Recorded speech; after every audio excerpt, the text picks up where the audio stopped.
Hello guys, my name is Mark. This is Mark Sigusho. Karibu. I'm going to take you through this Fly 540. It's one of the best machines we have in Africa. It's the king of the sky, king of the air. I'm going to take you inside, show you some stuff, what's going on there. Good best, welcome. Today I'm going to be your pilot. Nawapeleka huko juu kwa mawingu kabisa. Mlikataka kusoma kwa pilot kaya sisi. I'm going to take you through this thing. So right now nimekaa hapa kwa cockpit where the pilot stays. Pando piloto anakaanga. Here's the view on mbele. You can also see the other side. So here's everything mali happening. As usual, tunaona mlango hapa hivi. There's a door which locks here. It separates the pilot and then hawa watu wengine wanafly na yeye. So hapa ndani kuna kama na vitu mingi. Tukianza na the steering. This is the steering, Si kama ya Probox ama ya V8. No, this is just special. For I think ya kushika pia it's more better kushika. Sometimes unashika hivi, unashika hivi. It depends on the style you want. So here there's a small clipboard. Here's where you can put a manual, a guideline to help you know what happens. As you know, how. So to keep yourself boosted and minded, you have a small clipboard here. So here the steering, it turns at 360 degrees. Inaweza turn kabisa. So kuwa kwa hewa, you want to turn, this is the thing you use to turn. Of course, the other buttons which you press kukusaidia kufanya some of the things. And apart from the steering, kuna vitu mingi ndege inakujenga nazo. Because you know, kuna mambo na kwenda juu, mambo na kwenda chini. And that's why we have this thing here. You know, imeandikwa position. So here there is high, here there is down. Kwa chini imeandikwa down, hapa imeandikwa high.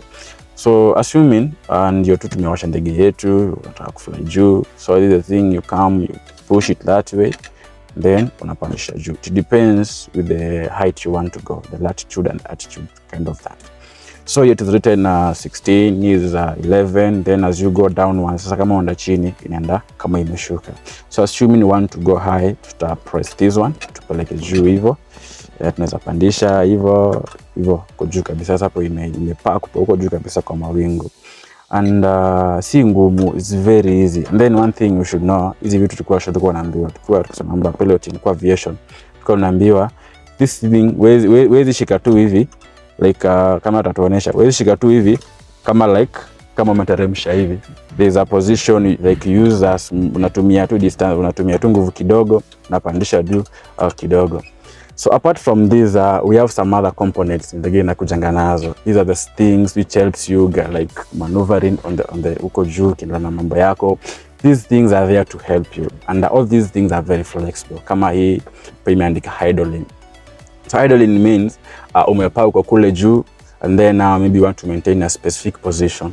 Maybe utaki kwenda sana, like utaki kushuka ama kwenda juu. So this one, you just take it, you push it, inakaa hapo hivyo. Na understand? And then kuna zingine pia hizi zinasaidianga tu such kind of things. Kuna hapa kuna shoot, kuna open, kuna like so many things ziko hapa. So all these things are there to help you maneuver on the uko juu kwa mawingu. And then kuna vitu zingine pia kama hizi. This one now, I think pia inasaidia. I think maybe turning, because kuna the propellers, and then kuna the whole body inakusaidia kuturn. Then ukiangalia hapa mbele kuna mambo na fuel.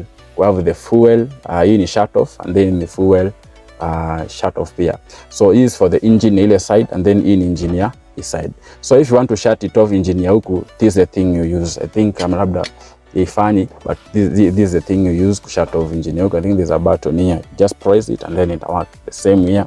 And then this one inakusaidia ku test if the engine is working and the wings. This is the thing you use to test. You push it that way vitu kama hizo. Remember, these are the things wazungu walikuwa wanatengeneza those days when our grandee were busy playing kalongolongo and other stupid games. Ndio maana decide to jai songa mbele. So wazungu walikuwa busy na kufanya mambo kama hizi. And then sometimes that time maybe for a joke, saa zingine unaweza pata labda the indicator is not working. So what the pilot does, because lazima turn, lazima ndege zingine apishane nazo, he opens this window. Let me try to open it. Hii unaweza fungua, but remember you are cautioned. Ufai kufungua hii time uko kule majuu, like uko on the sky. But uko pale airport time una turn, labda lights hazifanyi, unaweza ukatolea mkono hapa na labda uka indicate side unataka kuenda. So here is the window number 1. There's another window here, pia inatumika mambo ya like mambo tu ikiendelea huko ndani. So I'm going to take you through this machine. I'm hoping you'll enjoy. I'm also hoping you're going to subscribe and share with a friend, so pia tunaweza enjoy this adventure ndani ya ndege. So kando na hiyo pia there's a seat here. This seat manze is very comfortable, and then it comes with some leather coatings. This is a leather material on top. It's very quality. I bet you this machine is around maybe around 50 years old, but this thing imeka more than 50 years na bado iko strong, vizuri kabisa. And then the seat is small, vizuri, inakushikilia. Unatoshea vizuri, so hata ndege kinama you will not move. Kwa zile ndege kubwa kabisa zenye zime advance kama za US Army, Russia Army, kama za Qatar Army, I had like the seats zinakuanga like in case of anything, the seat like it have a parachute, like it can open here and then it could range and then maybe it can take you and land you somewhere. But for this one, ni old school, bado ni zile za kitambo. Hapa kuna vitu zingine, kuna matani zote una press ni nini, buttons ni kibao huku ndani. So those things ndo maana unaambiwa lazima kuwe na ufanye aviation pilot. That's